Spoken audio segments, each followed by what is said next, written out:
Oh me. Hey, what the man?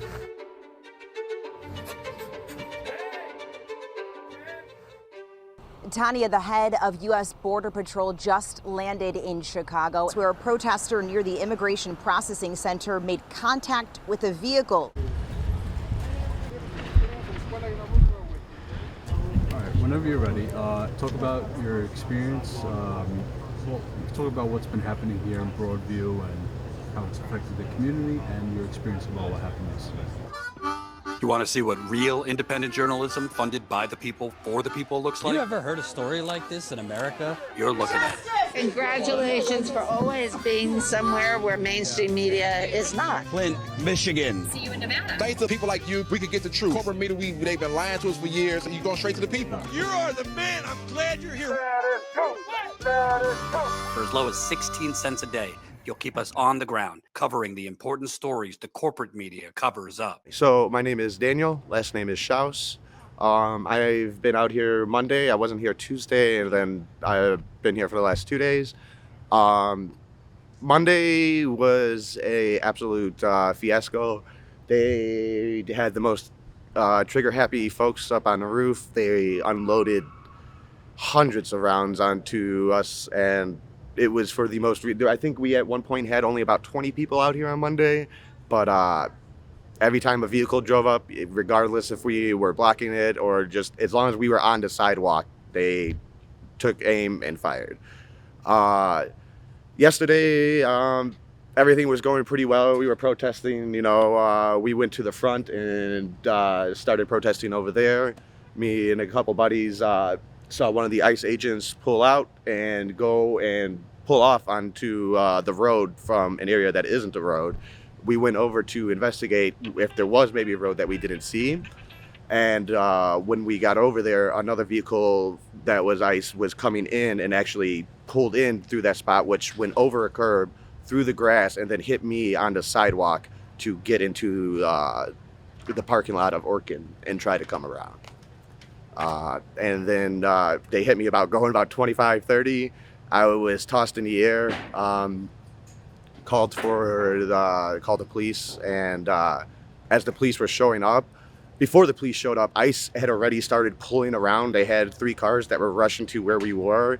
Almost looked like they were trying to come to arrest us for me being hit by a vehicle. And as soon as they saw the cherries of the police coming down, they all threw their vehicles in reverse and went back behind the wall. And the car that hit you, they took off? No, the car that hit me came back here. When the police actually showed up to start the investigation, surprisingly, the only time throughout the entire day yesterday, they decided they needed to start shooting protesters with pepper balls, which just so happened that the wind is blowing into the facility, so it blew into the police, and before they can finish their investigation, they had to leave the facility.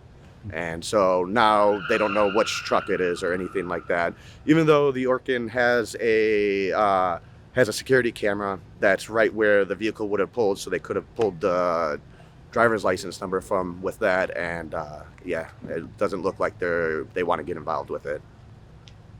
And you're currently looking for help to fight? Yeah, actually, I just got on hold a few hours ago with the National Lawyers Guild. I just gave them all my information. They're trying to get me set up with a civil lawyer that will be willing to take the case. Good. So I just I've got a few questions here. So Trump recently declared war with what he calls the radical left, and is now framing anti-ICE protesters as terrorists. Mm-hmm. Do you feel like you even have a real right to protest in this country, and does it make it more difficult to protest being labeled terrorist?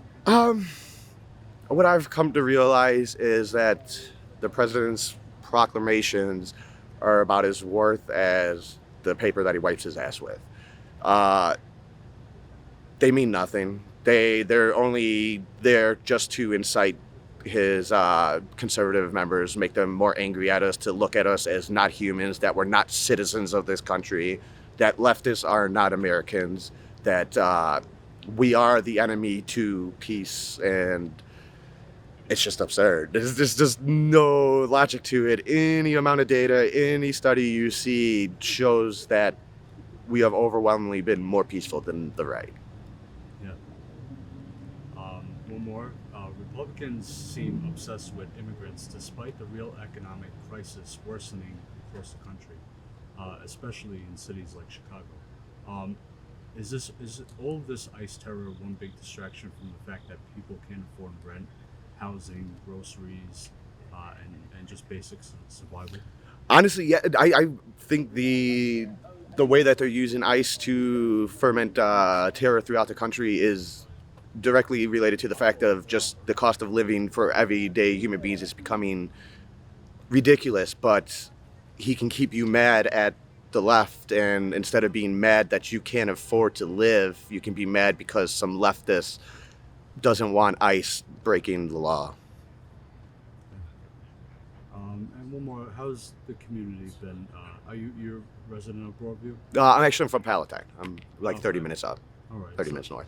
But pretty much, these ICE terror raids have been affecting a lot of communities. But can you talk about any personal experience, except for being hit by ICE agents?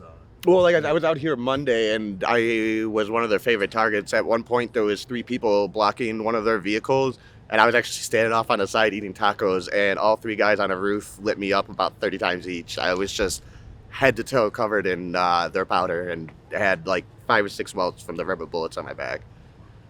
So there's nothing about what they're doing that is anything but them looking at this as a Call of Duty game where they get to shoot at people and they get joy out of it. On Monday, at one point, we, when the ICE officers would leave and come, we would follow them, heckle them and stuff like that. One of them actually put his hand on his sidearm as I was walking beside him, giving him shit. These people want a reason to shoot us. There's no doubt about it.